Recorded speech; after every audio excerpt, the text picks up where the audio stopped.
Bigfoot Society would like to thank the following sponsors for helping make the podcast possible. The Singular Fortean Society has combined open and honest paranormal investigation and journalism since 2016. Visit the Society at Singular Fortean for all the latest weird news and more. Come with us and investigate the impossible. Lauren Smith is the hostess for Nightcaller's Bigfoot Radio, which has been on air for over a decade and has completed over 300 shows. Lauren brings with her a unique viewpoint given that she is not only the daughter of one of the veteran female Bigfoot researchers in the South, but she has been conducting field research since she was a preteen some 20 years ago. Nightcallers is a Bigfoot world favorite and, along with interviewing researchers and witnesses, often features interviews with guests from the documentary, film, and entertainment industry. Lauren also does a vidcast segment called Nightcallers, which features real encounters sent in by viewers. You can find all of this and more at nightcallersproductions.com. Welcome back to another episode of Bigfoot Society podcast. This week I have the pleasure of talking to Mr. Daniel Perez from the Bigfoot Times. We have a great talk about many different things, of course, but we do talk about Patterson Gimlin film. So this is one episode you definitely won't want to miss. Also, apologies to those that were going to watch this live. I am doing a live show now, Friday nights, 8 p.m. Central Standard Time, which usually goes without a hitch. However, this time, for some reason or another, so we did have to do a phone interview, and for some reason, things were not playing nicely, and people could not hear Daniel. So apologize to those that were not able to see this live. Next week, we'll be back to our normal way of doing things with the live show, not including a telephone call in the mix. So should be good to go there. But you will really enjoy this interview with Daniel Perez. A lot of really cool stuff in it. I enjoyed it. It's one of my top interviews. So sit back, relax as I chat with Mr. Daniel Perez from the Bigfoot Times. All right. Well, thanks for coming back to the Bigfoot Society podcast. And thanks for coming back to the Bigfoot Society podcast. I have Mr. Daniel Perez with me here from the Bigfoot Times. How are you doing tonight, sir? I'm doing fine. Perfect. Anticipating this interview. Yeah, thank you. Yeah, I've wanted to talk to you for a real long time, ever since I got into, Bigfooting. I knew that you're a man of much knowledge, and I'd love to talk to you. So here we go. I know that we did just chat about this, but I think the question was very good. The answer was very interesting. So what in your mindset makes a good Olympic runner? I know you're into the Olympics and running a ton. I think I've been to 9 Olympic Games, and I would have been in Tokyo in 2020 had it not canceled. And so all the money that went for the ticket and the hotel and the tickets, the flight ticket, actually got refunded to me and went into a kitchen remodel. So I guess it was good after all. Okay, there you but go. To answer your question, I think perhaps more than anything, in terms of when you say good runner, you almost want to say that what gets you across the finish line first. And I would say determination from the athlete. And then secondly, 2 things that come to mind. It seems that the Ethiopians and the Kenyans are more predisposed to running very well over long distances than any other group of people. And perhaps 2 things there. It's genetic makeup and, going with that, it's just the slim body build. And it's just like, the more weight that you're carrying over a distance adds up. Gotcha. Was running, you were into something during high school then, or? I was an avid high school runner, and for at least 10 years after that, a very, very good runner, but never world class. But I did my fair share of running, and it's just like looking back, I said, there's no way I could do that today. Gotcha. At age 58. Yeah. Maybe at age 28, yes. Right. At 58, anybody starts to slow down. Yeah, it's those 30 years they get you, yeah. So besides Olympic running aficionado, also known for being a Bigfoot researcher and author of the Bigfoot Times. And so I know what the Bigfoot Times are. I just became a subscriber. I have a few issues here, which I've really enjoyed reading, and thank you for sending those out. Can't wait for October. I know it's just in a few days, but how do you describe the Bigfoot Times to people that don't know about it? Well, like I said in the shirt that was released, the only shirt that the Bigfoot Times ever released, and we were talking about this up in Bluff Creek, California. And I said, Kip, my buddy Kip Morrill, and I said, we should have a shirt to promote the Bigfoot Times. And I said, well, and the shirt says something like this. It says, if you don't get the Bigfoot Times, well, you just don't get it. That's true. The Bigfoot Times has covered more original data on the PG film than any other newsletter, any other publication, any other website ever. And primarily because I've dug for a lot of the information I've gone to primary resources, and because I have the largest physical files in the world, I can access data that no one has ever seen. And so in the October edition, which would be the anniversary of the PG film, we're going to cover a little bit more that has to do with the late Bob Titmus, who was the first on the film site in terms of a Bigfoot researcher who came down from Canada to investigate. And so some of that information will spill over into this October edition because it's October 1st right now. So this month's edition, which will be released to the readership in probably less than a week. That's exciting news. I can't wait for it to hit my mailbox. Going back to when you first started coming up with the Bigfoot Times, what was your inspiration for launching that? Was there a specific thing, or? Well, it was kind of the .com era. So it was January of 1998 when the first issue came out.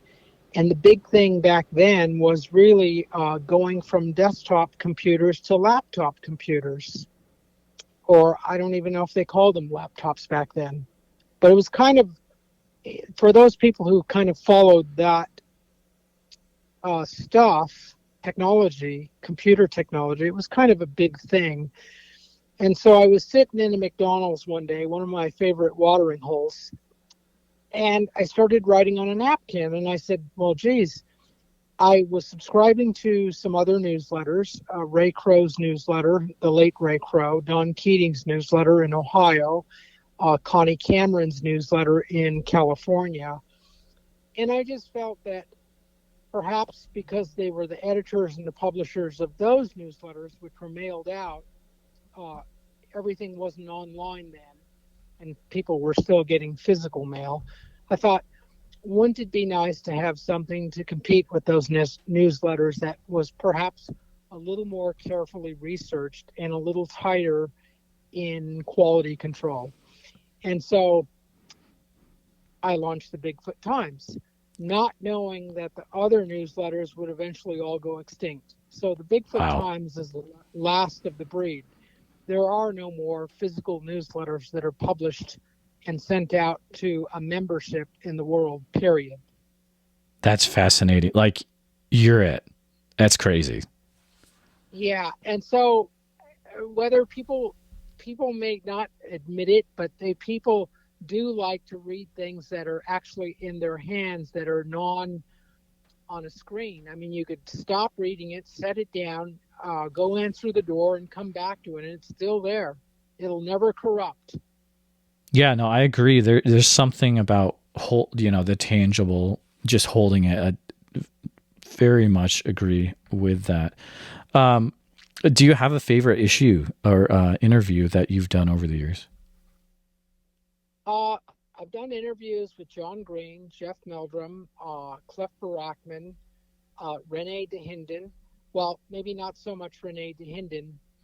Maybe I did an interview with him before I started publishing the Bigfoot Times, but that was for a journal,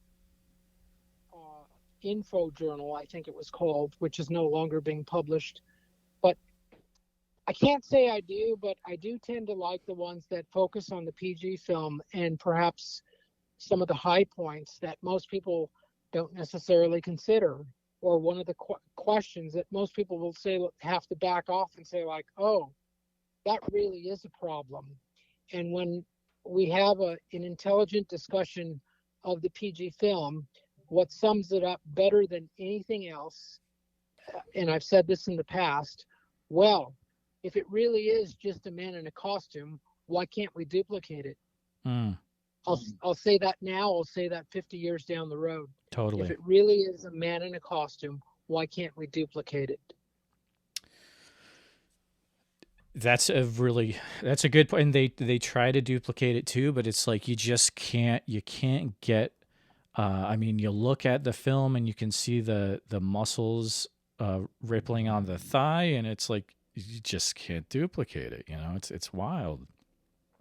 So yeah, and so the second thing, as you made those points, it's just like, so I would question you. I would say, you mean to tell me that two broke cowboys who came from Washington down to California Right. drummed up the money to do this? Yeah, And it's wait wild. for answer. And so yeah, so there's a lot of things that the skeptics and the doubters and the naysayers just, those are very uncomfortable questions. Mm. But they get to the core of the matter real quick. Oh, definitely. A thing that I love listening to interviews, and sometimes you have multiple interviews with people from over the years, and I'm guessing it was for the Bigfoot Times. But so when you were getting these interviews, were you doing these on what kind of things were you using? Were you using like tape recorders, or what kind of things were? Well, yes, tape recorders, and I guess I'm kind of old school technology, but I don't know if you recall a series on television. It was called something about UFOs. Okay. Project Blue Book. Oh yeah, sure. But at the time, you see the two people from Project Blue Book going to interview people at their homes, and they had a tape recorder, I think. At least that's the way I remember it. And I thought that was like mid-1970s, thereabouts. And I said, and I was still a young teenager at the time, and I thought, geez, wouldn't that be neat to interview people on a tape recorder? And it wasn't a new concept, but it just kind of clicked in my head, and I said, well, why don't we do interviewing people with a tape recorder to actually record what they said, exactly what they said. And so over the years, I've interviewed people that were very close to the PG film, including in the summer of 2017, Bob Gimlin, interviewed him again, never released the interview because I just said, well, these are some very key things that most people have probably not thought about. So I'll interview him, and we'll see how it goes. In 2003, 2004, actually in 2003, the late Al Hodgson from Willow Creek, California, told me about a fellow by the name of Richard Henry. And I go, well, who's Richard Henry? And I really didn't know the name at the time. And he goes, oh, he was the guy that took Jim McLaren up to the film site in November of 1967, just a couple of weeks after the film was made. And I said, well, where does he live? And he says he lives in Willow Creek. And I said, do you have his number? And he did. And I got it. And I phoned him. And I got a wealth of information from him. So I did an audio taped interview with him at one time. And then I did a videotaped interview with him. And he went up with Jim McLaren and saw the tracks that were left behind from the subject in the movie film. And he essentially told me that I was on my hands and knees looking at those tracks, and I could think of no way that they could have been faked. And that was the essence of what he told me. He's deceased now, but he was up there. And what is funny is that Jim McLaren has no recollection of Richard Henry being the person who took him up to the film site in November of '67. And Richard Henry's reply to me was that he says, how could he forget? We got 2 flat tires. I think they got a flat tire. I mean, think about it. You got a flat tire going up and you got a flat tire coming back. Yeah. And so that is very something that you don't think that you would forget. Wow. That's intense. That is intense. And so as far as I know, I'm the only person to interview Richard Henry. And again, not just by writing notes down, but actually a live recorded interview of him. I can think of no other Bigfoot researcher who has done that, and you can't do it anymore because he's passed away a few years ago. Exactly. So I got to ask you, these just live on, I'm guessing, cassette tapes in your archives? Or? Yes. Wow. Yes, I probably have more interviews because I inherited information from the Bay Area group. Yeah. And this was from the late George Haas and Warren Thompson. Both of them are now deceased. Yeah. One of them was seen in a series called In Search Of, and that was Warren Thompson. Okay. And also one of the other Bay Area group members, Archie Buckley, but never the real founder, George Haas. But when George Haas passed away, he passed on his physical files to Warren Thompson. When Warren Thompson passed away, he passed on his physical files to me. So I have them all, which in a matter of one day, I went from being in no place to being in the first position in terms of physical files on Bigfoot. Wow. And much of the stuff in the files in terms of audio recordings have never seen daylight. That's intense, Daniel. Are there any plans in the future for these interviews to have some sort of way? Oh yeah. Yeah, there's got to be plans. I mean, if these interviews you've done have never seen people heard them, I mean, they've got to have life somehow.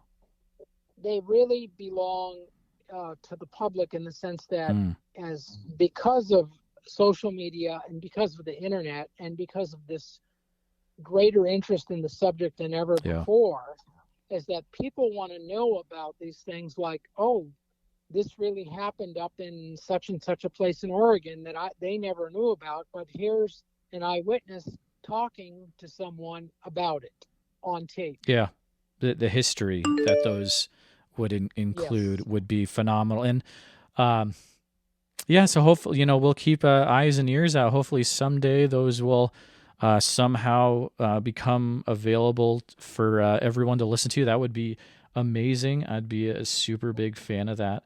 Do you have any interviews that you still want to do or that are kind of on your bucket list?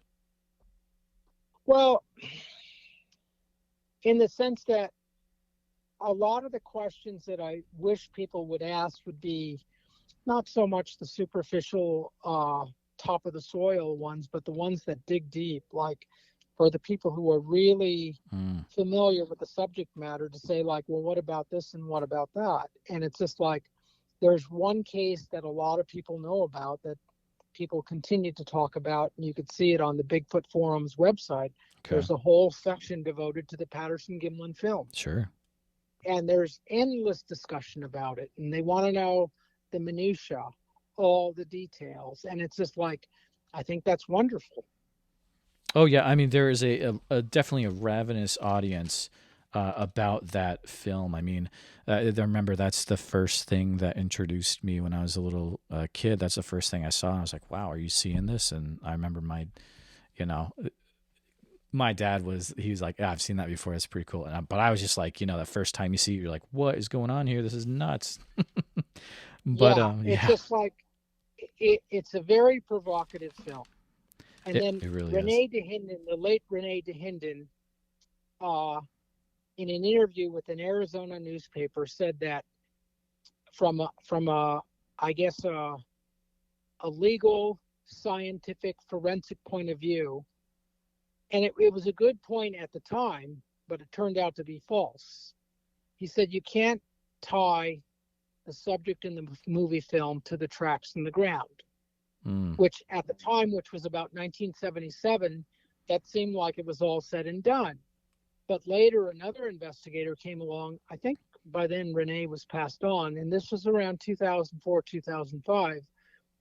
M.K. Davis from Mississippi pointed out that in certain frames of the film, no, you cannot actually see the subject leaving the tracks in the ground, but what you see is what you would call a wake, because behind the subject in a certain frames, you could see these indentations in the ground exactly where she probably would have walked. And so therefore, if you were to take it in perhaps the court of public opinion, or perhaps even into a forensic setting, you could say like, wow, that's very evocative. And there you can make the connection that those tracks are associated with the subject in the film. And so what I'm talking about now is the minutia, is the tiny little things that make or break the whole thing wide open. Sure. So I think Greg Long in his book pointed out that I guess that the trackway was left separately from when Bob Hieronymus walked and he was filmed. But the actual film disputes that notion. And so basically it's just like Greg Long and Bob Hieronymus never got their story straight, or never knew that what you could see in the film it tells more than what they have to say in their book. Yeah, you definitely can't argue with the evidence in that film. You do, so you've done a lot of interviewing definitely for the Bigfoot Times. Have you been in documentaries as well, or are there a few? Okay. I've been in a few documentaries, and it's not like I'm out jumping like the rest of the Bigfoot crowd looking for those opportunities, because I work full time as a union licensed electrician. Oh, sure. So I don't necessarily have time like a lot of the other people to be running around and doing all these gigs. I mean, I know that the guy in Washington State, I can't think of his name. He's on one of those Bigfoot shows. I can't even think of the name. What is it? Bigfoot Expedition or Expedition? Probably Expedition Bigfoot. You're probably talking about Russell Accord. So one of the people there is retired, Russell Accord, I guess. So he has that full-time luxury of kind of doing what he wants. Sure. I do not. Yeah, gotcha. I actually I think you were in one of my buddy Tate's upcoming documentary. I think Uncovering the Truth of Sasquatch. I think you were interviewed for that, right? I did an interview for him, and that just came out. Or let's see, I want to say I think it's end of the month. Out on YouTube. Yep. Yeah, shortly. But yeah, he did ask, and I've met him before. I think I've met him on 2 occasions in Bluff Creek in that area up in Northern California. And so he sent a text and said, would you be willing to be part of this interview? And I said, sure. And awesome. I try to make myself available when there is time. Totally. So I've got a question here. So there's one of my favorite YouTube channels is Sasquatch Archives. Yes. And they have some Prescott. Yeah, you know of it. There's some really good, amazing interviews and historical things on there. Walk us through. There was a situation in 1995 at the Sasquatch Symposium in Harrison Hot Springs, and ever since I saw these videos, it's a presentation that you did. It was a very good presentation. Everyone needs to go to Sasquatch Archives and watch Daniel Perez in 1995 almost do like a devil's advocate presentation about the Patterson-Gimlin film. Is fascinating. Let me stop you. Okay. See, the thing is, it was a devil's advocate. it wasn't like we were pretending. It was a devil's advocate. And so, yeah, I mean, my motivation for doing that, if you recall, in the history here in the United States, yep. OJ was on trial, remember? Yeah, exactly. And so if you were watching the TV, and it was hard not to see him on TV, and the defense and the prosecution, you could kind of hear good points on both sides. And so when the organizer of the Sasquatch Symposium called me, he said, well, what would you like to talk about? And I told him about the situation with OJ. And I said, well, wouldn't it be nice to do a devil's advocate Right. poking at Right. the PG film? And he said, that would be wonderful. And so that's what I did. And it didn't sit well with Renee DeHinden, who was in the audience. That's what I want to ask you is John Green. Well, yeah. let's just put it this way. Two of the biggest names in all of Bigfooting in recorded history were in the audience. And Renee did not like it. He didn't like it one bit. No. What was going through your mind during that when he ended up walking out? I didn't think he would take it that personally and not bad. Yeah. But as I continued to give the talk, I could see that he was just melting. And when he walked out, I just said, well, I need to carry on. Yep. And he's just not understanding that this is just a devil's advocate presentation. Yeah. But I had not seen that video in quite a while. And to my memory, Larry Lund was the person who recorded it. I believe you're right. And so when I saw it on the Sasquatch archives, I said, oh, wow, there's a younger me. And I really enjoyed it because I said, here are some key points that if you were to have that devil's advocate point of view that you could bring up and say like, so you could see that the PG film is not what it's cracked up to be. It's a fascinating listen. People need to watch that video series. Actually, everything. Yeah, on the channel. In fact, I heard from several people on Facebook that they said, "Wow, I saw that. I saw your video on YouTube," and I said, He said, "You really bring up some strong points, but those points again are from a devil's advocate point of view." Yep, exactly. I was happy to have done it, and I'm happy that they recorded it. And so there was a much younger me there in front of the cameras. I mean, almost 30 years ago, really, if you think about it. It's hard to believe how the time goes by. Exactly. And hopefully after that, eventually, I hope you and Mr. DeHinden were able to smooth things over, I guess. I don't know, but we did. Okay, good. He finally came to his senses about that. It's funny. For newer Bigfoot researchers, what books do they need to memorize to have committed to memory? Like, what are your classics that the newer guys should have on their shelves? Well, I think a good primer to get a feel for the worldwide subject is Ivan Sanderson's 1961 book, Abominable Snowmen, Legend Come to Life. Interesting. And even though it was published so long ago, it really gives you a worldwide scope that it's not just here in the Pacific Northwest that we're having Bigfoot reports, but people were reporting other things in other parts of the world. And then I would probably jump to 1978, John Green's Sasquatch, the Apes Among Us. Sure. Because he gave the readership, prior to the internet, the North American scale of the problem and how many reports there were. And that one right there was just, it blew a lot of people out of the water by the depth of the reports that we had. And then I think 1 year later in 79, or maybe right around that time in the late 1970s, I can't think of the guy's name right now, but it was called Rick Berry, Bigfoot on the East Coast. Oh, I've never heard this one. It was a booklet. It wasn't really that big of a book. Okay. But at the time, he cataloged over 1,000 reports on the East Coast, which was vastly more than what John Green had in 1978, and just all the East Coast activity. And it was mind-blowing to understand that someone could compile all this data and that there was as many reports on the East Coast as there was on the West Coast. Fascinating.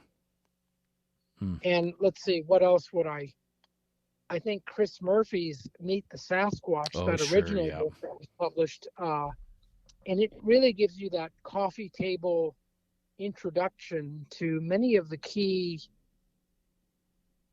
items of discussion and evidence of Bigfoot here in North America visually. And so I think that's an excellent book. And that was published, I want to say 2004, 2005, Meet the Sasquatch by Hancock House. So I would say those books are probably very good for a younger reader to get immersed in the subject. In 1974, there was a book for younger readers by the late Marian called Bigfoot. I guess it was On the Track of Bigfoot. I know a lot of people talk about that one. Yeah. Yeah, that's a classic. And that was a very good introduction to the whole subject matter. And so I would say the books I just mentioned are probably some good books to jump into, and as opposed to just looking at the internet, sitting down quietly and digesting those books to really get a feel for of the whole thing. Thank you. That's a great list. If listeners find any of those books, like at yard sales or library sales, you get a good price on them. You pick it up, no questions asked, because those books are you were going to be paying some money for those on eBay for most of the ones listed. I mean, it's crazy how the Bigfoot. There's definitely a readership for good Bigfoot books, and people are willing to pay for them. Currently, it's pretty wild. Do you have a favorite Bigfoot documentary that you've watched over the years, or I don't know if that's more your thing? I guess it's part entertainment, part pseudo Right? documentary. Yeah. I think the all-time classic for me would be The Legend of Boggy Creek. Yeah, I was going to ask you about that later. Yeah. That prior to The Legend of Boggy Creek, I knew nothing about the subject matter, and okay. Even when I saw The Legend of Boggy Creek, it didn't dawn on me what they were talking about was Bigfoot. And but that's what got me interested, and that was about 1973, and I was about age 10, and I saw that movie at a walk-in theater. Nice. And it just kind of blew me away in the sense that I thought I was just going to see one of those monster horror movies, your typical monster, like a Godzilla movie. Okay. I thought that's what I thought I was walking into. And so I didn't know I was walking into a movie where they wanted me to take this stuff seriously. But that was what they were conveying as the movie went through. And I said, I walked out of the theater after the movie was over, and I said, geez, I just had so many questions. And one thing led to another, and eventually I found my way over to the library. And then I think one of the first books I found was Marian Place's On the Track of Bigfoot. And so I started reading it, and I said, oh my goodness. And I started reading more and devouring the books. And I go, wow, based on anecdotal reports, it sure seems like something is really happening here. And I'd say a good 40 years later, you're still at it, which is wild. Hard to believe. Yeah, that's amazing. You would think that, that your someone's interest would subside, but I just kept after it. And I was lucky in the sense that early on that two of the books I got a hold of had addresses to contact the author. And one of those was Renee DeHinden, and the other was John Green's book. So basically, you could think of it like this, in the sense that if it were basketball, that a young apprentice basketball player just happened to be coached by Kobe Bryant and Michael Jordan. Totally. And it's just like, I mean, it doesn't get any better than that. That's just, it's crazy.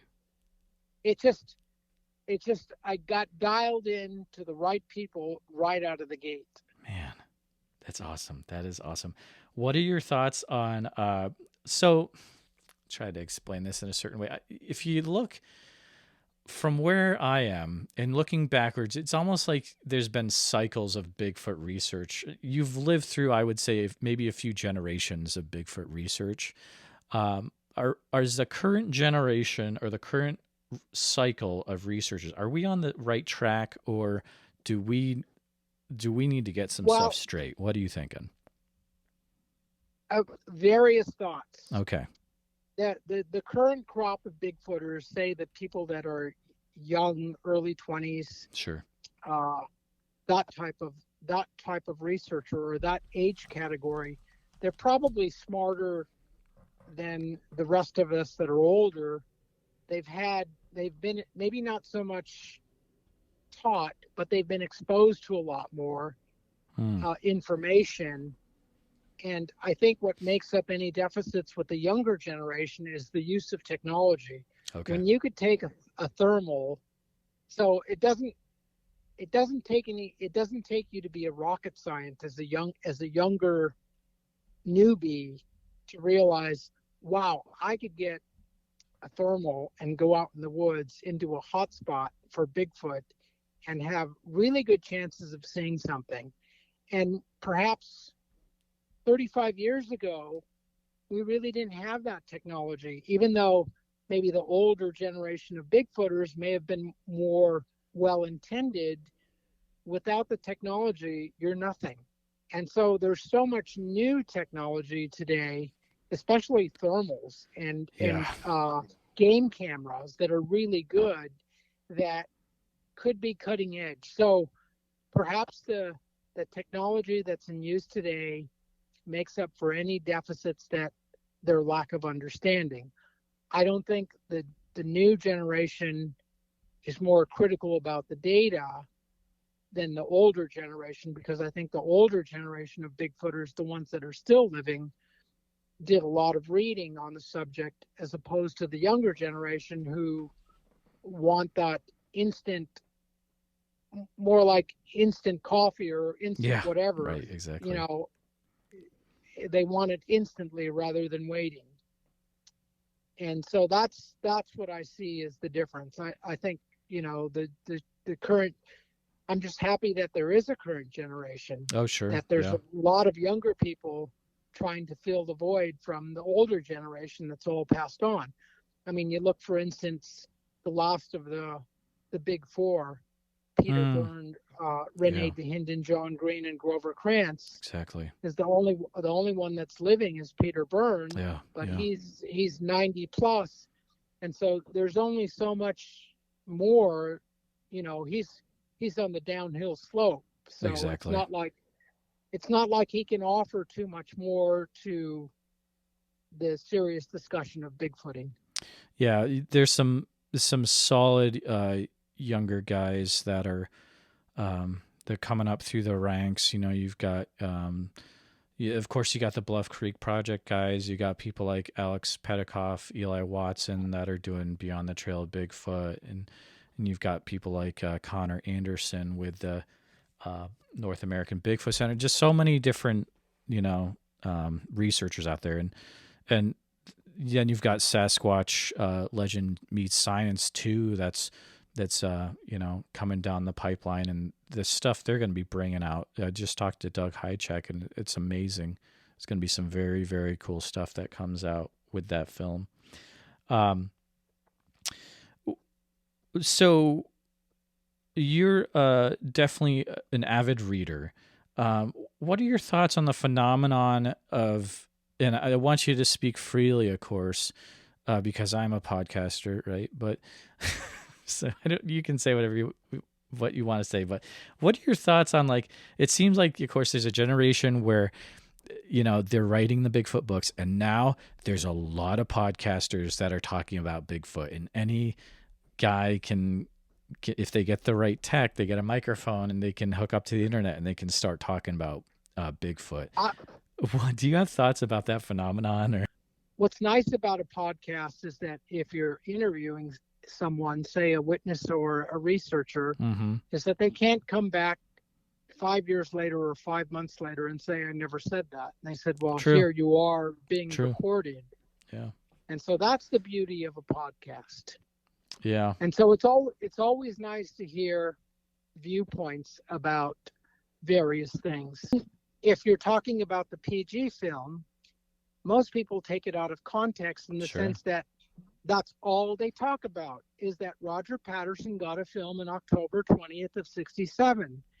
They never talk about what came before that up on Blue Creek Mountain in August and September of 67, just a few months earlier, that on a ridge that's only maybe 6 miles from the PG film site, that tracks were seen of 3 different individuals, a 15-inch track, a 13-inch track, and an 11-inch track that Renee DeHinden went up to see and John Green went to see, and I think Don Abbott got involved. And several people saw those tracks, and they were of the opinion that that was real. So it's almost like saying, oh, look, where there's smoke, there's fire. Where there's tracks, there might be something else. And then here, Green and DeHinden are up on Blue Creek Mountain, not too far away from the film site. And just a couple of months later in October, Roger and Bob go into the area hoping to see tracks for themselves. And not only did they see the track maker, they got plaster castings of the tracks and a film of who was making the tracks. Where do you think the original film is now? Don't know. Yeah. It could be anywhere. There's copies of it, correct? There are copies of it, and Bill Munns, the researcher, has made Sure. an accounting of what copies seem to exist out there. And to my knowledge, Peter Byrne has a copy that has 954 frames, which would indicate that he has the most complete version, or the version with the most amount of frames.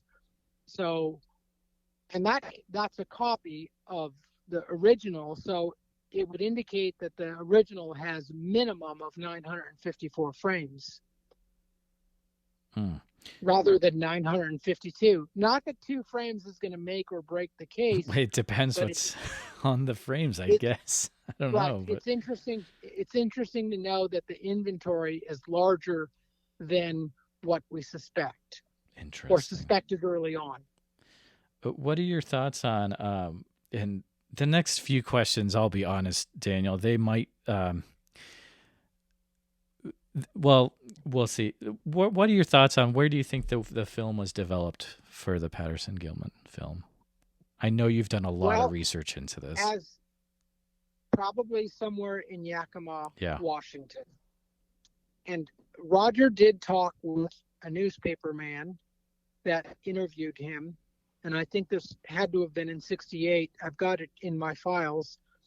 And Roger told the newspaper man, when he asked about where the film was developed, he said, I got it developed at a private place. It would jeopardize the man's job if it were told. That's wild. And that's almost an exact quote. Wow. And so here's the hot ticket to that, is that the development process for Kodachrome film at the time was a very complex process, in the sense that it wasn't not just like making a photocopy of a picture on a photocopy machine.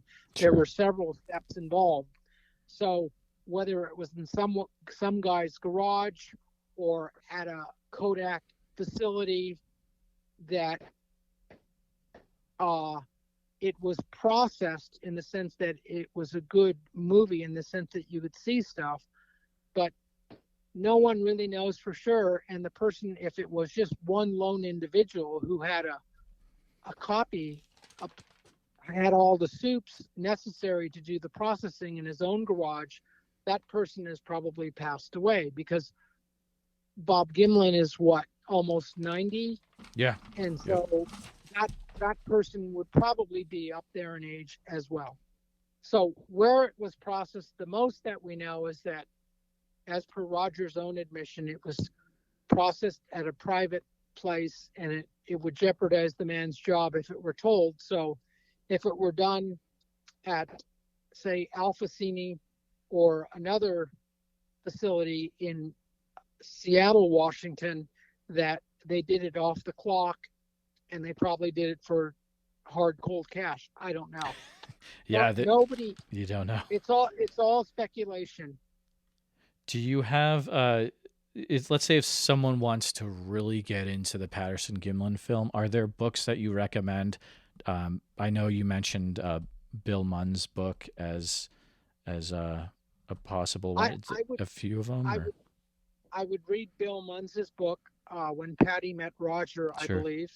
It's definitely a good book in the sense that he lays out some technical information in the sense that he says, according to his analysis, that Roger's finger on the trigger of the knob to start and stop the film, that there were several starts and stops. And as far as he was concerned, it was indicative of something that was spontaneous and not planned and orchestrated.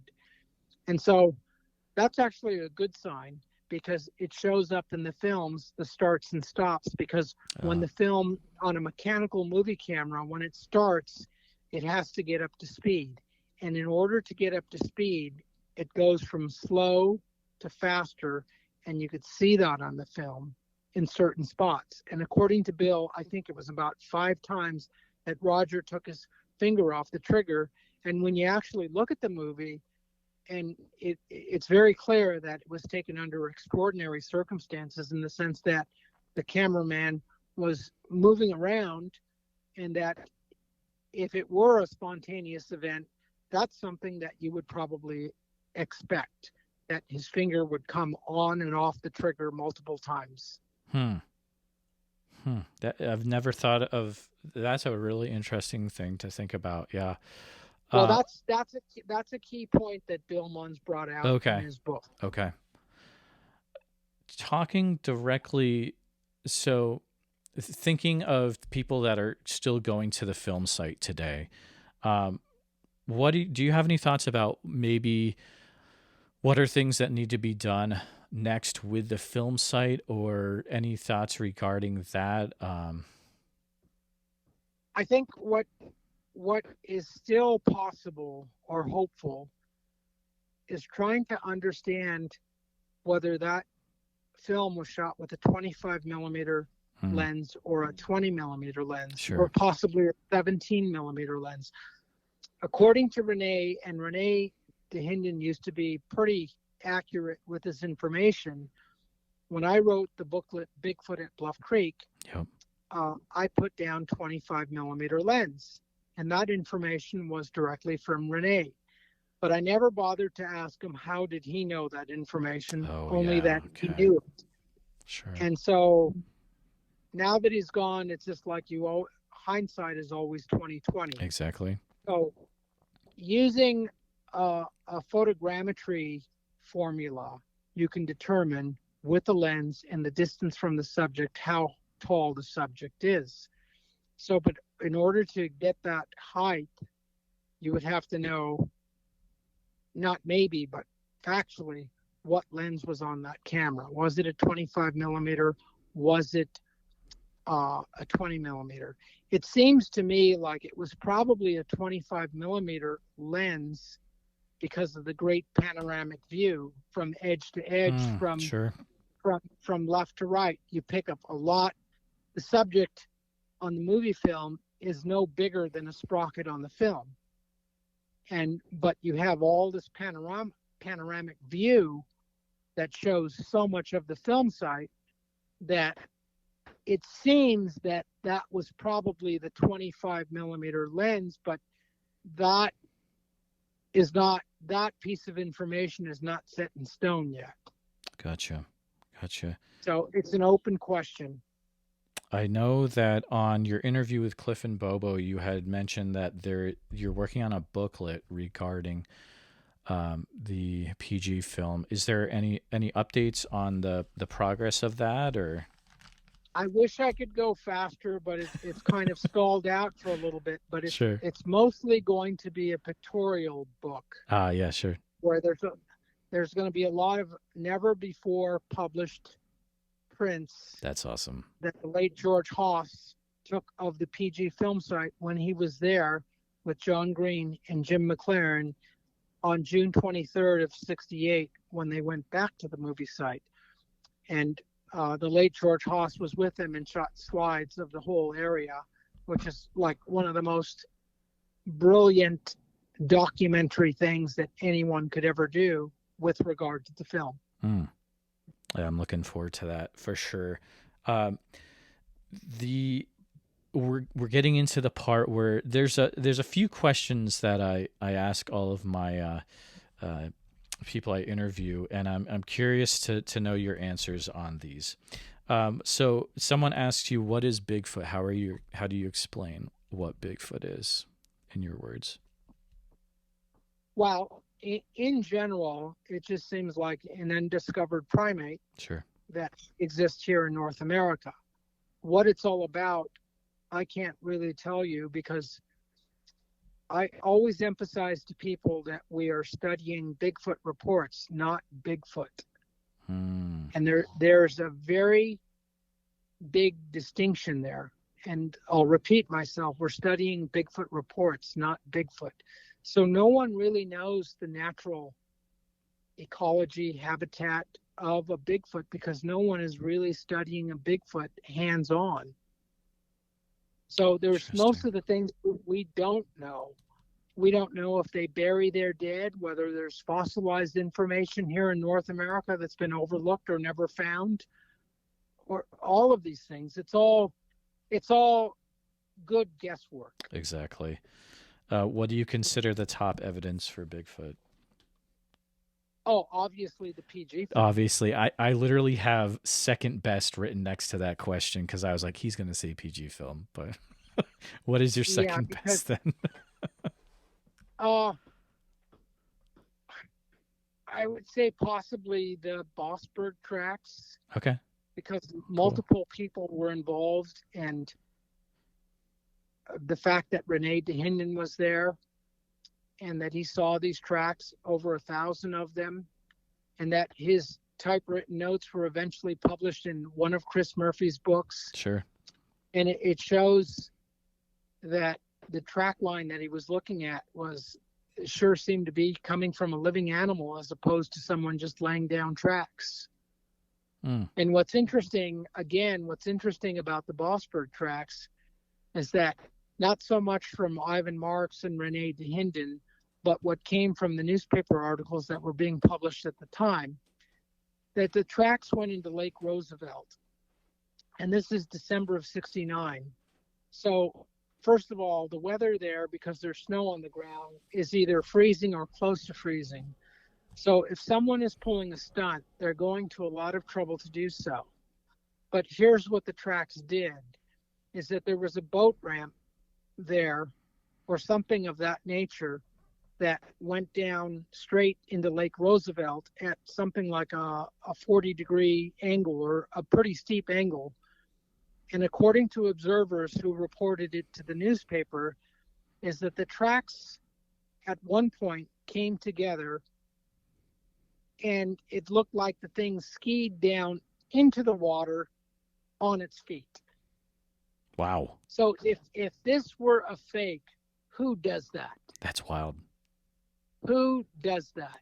Who does that for the fact that maybe someone will never see these tracks, and they just went in the water and got hypothermia? It just yeah, exactly. It's easier to believe that a real living animal made those tracks, as opposed to them being faked. I love that. That's very cool. The next section I have, and this will be our last section. So I've got this thing where I've got a few things. I'm gonna say a phrase or a word, and then what's the first thing that comes to your mind? I'm just curious to know what your reaction. These are things you might not have been brought up in interviews with you before, but this is not just a Bigfoot podcast, it's a cryptozoology podcast, so I talk about other things as well. But here we go. Mothman. Not too impressed. All right, fair enough. Dogman. Probably Bigfoot. Could could be. I agree with that. Although he's a vicious dude, but I'd stick with Bigfoot, not Dogman. But that's down in Kentucky. The show Finding Bigfoot. I wish I had more time to watch. Yeah, me too. I wish they'd come back too. We'll see. Hopefully someday. Um, Robert W. Morgan. He did some really good early work and had a sighting early on that was discussed in a couple of books. Yeah, he was. He saw some tracks there in, I guess, Lake Merwin, I want to say, in Washington State in '74 that I guess he discovered, and I would say quite impressive. Yeah, love In Search of Bigfoot is such a cool 70s time capsule of a Bigfoot documentary. It's fun stuff. Yeah, that So was fun. a good one. Ape Canyon. If you're referring to 1924 the miners, incident. Yeah. I would say I can't think of his name right now, but the investor Mark Marcel. Mark Marcel, it's a fun guy to talk to. Really good research on it, and it seems to confirm my suspicion that all that was alleged was real. Perfect. Yeah, I agree with you. Bigfoot nests of the PNW. I'm open to it, and I understand they want to do eDNA. I don't know if it was ever done or not, but I guess in that sense, the proof is in the pudding. Yeah, it'd be interesting to see the film Seth Breedlove is coming out with in about a month about that. I'd be curious to see what they were able to film. Thoughts on UFOs? Oh, for real? Oh, for real? Okay, cool. I mean, it's the sense that, what happened in San Diego, what was picked up by, I guess, the United States Navy, the films and stuff, and tracking them, and what was released to the public. It's just like, I don't think there's any craft that any country has ever developed that moves like that. So, and it's definitely not an astronomical object. It's definitely something that is controlled, and it's just like, I can't say it's proof of extraterrestrial intelligence, but it's proof enough to have an open, inquiring mind to say, like, what's in our airspace that we can't seem to do anything about. Awesome. Last but not least, Van Meter Visitor. Have you ever heard of it? Who? It's an Iowa cryptid. I'm from Iowa, so it's a winged cryptid. Don't worry about it. It's fine. But you should check it out. 1903 pterodactyl terrorized a town in Iowa. But you made it through the gauntlet. Thank you. Okay. Very good. Daniel, thank you so much for coming on. First, before we end things out, are there any things that you want to make sure the audience knows about your current work that we weren't able to talk about? Yeah, I want to make sure that everything, that nothing is left unsaid. The audience can continue to see my work on a monthly basis. Just go to bigfoottimes.net and get a membership to the newsletter. Very affordable. It is the best $20 that you will spend in the year, and I'm not even kidding. I've only read two issues so far, and I'm super impressed. I mean, you've got I won't say letters to the editor. You're talking about stuff that I'm not seeing talked about on social media or any other. Like, there is Bigfoot stuff that is only in these newsletters. If you like Bigfoot and you're not getting this, you're doing yourself a disservice. You're not getting the whole story. That's the easy way to put it. So there you go. You said it better than I could. There you go. Daniel, thanks so much for coming on. Are there ways that people can keep up to date with what you're doing? Like when your booklet comes out eventually, things of that nature, what's the best way? Well, when it's all said and done, the booklet, yeah, I think it's probably going to be called Bigfoot at Bluff Creek, a pictorial. Nice. But I will definitely announce it on social media that it is available. And I think everyone is going to want to get a copy because, again, there's going to be photos in there that have never seen daylight, period. Oh, sure. And the best way to follow you on social media is, I'm guessing, is probably your Facebook account, right? That's the only way. social media account I have. So anything That's else, Daniel Perez, is fake. Yeah. Yeah. So that's the only socialness I have on the internet. Good to know. And the website for Bigfoot Times is bigfoottimes.net. You can go there and you can pay for your subscription using, I paid with PayPal.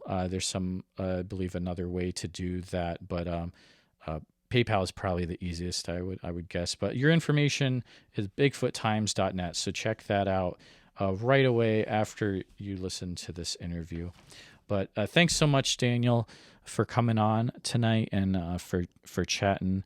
And it's been a fun time. Very good. Well, thank you for having me. Again, a big thanks to Daniel Perez from the Bigfoot Times for coming on the podcast today. And again, could please just go out and subscribe to the Bigfoot Times, like right now. It's $20.